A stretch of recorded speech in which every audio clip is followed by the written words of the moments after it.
This is First Contact, Stories of the Call Center.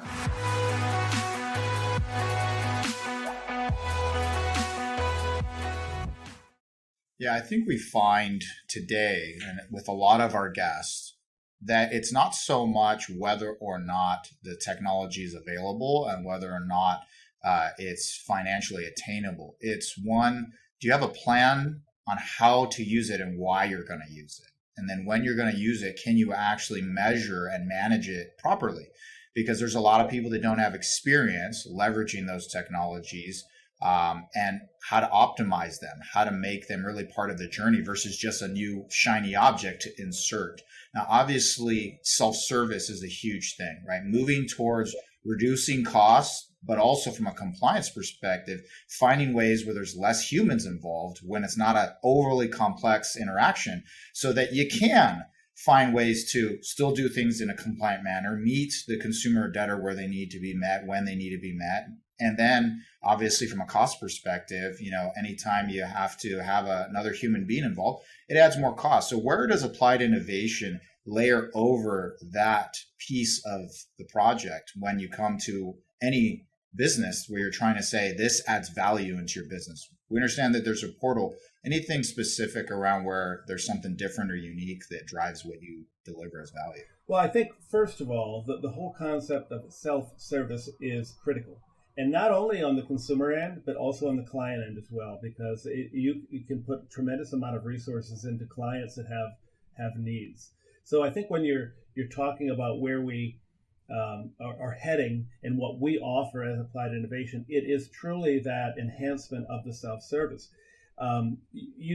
What's really tough for people that don't embrace technology and have a more traditional viewpoint is this concept, as you just stated.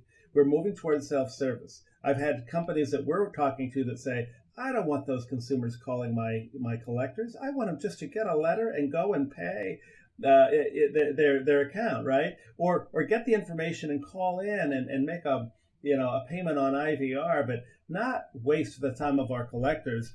Let the collectors dive into the really tougher issues and the real negotiations. So that, if your traditional mindset, that is really tough to wrap your hands around that. But that's where we're at. Those are the companies that are going to succeed into the future. So what we talk to our clients about on the client side is to say, listen, let's put this platform in place so that your clients can run their own reports. You might need to help them create them, or they can create them on the report writer themselves, and you don't have to go through the steps to help them and take up all of your client service time.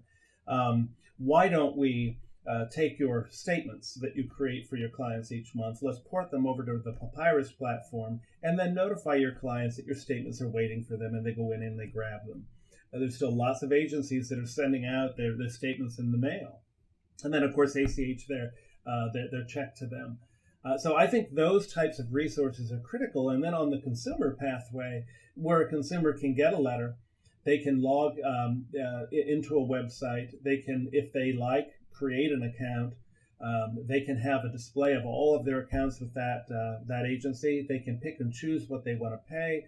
They can employ one of our negotiators that, based upon metrics created by the agency, the balance of the account, the age of the account, the type and nature of the account, statuses, will allow that consumer to negotiate their way through. And you can go from booking an account, notifying them by U.S. Postal Service or email or text, to them themselves moving to a site, negotiating their payment, and it's all done. And they've, in many cases, don't need to talk to anyone. And as we know as an industry, we get loads of accounts that are small balance accounts.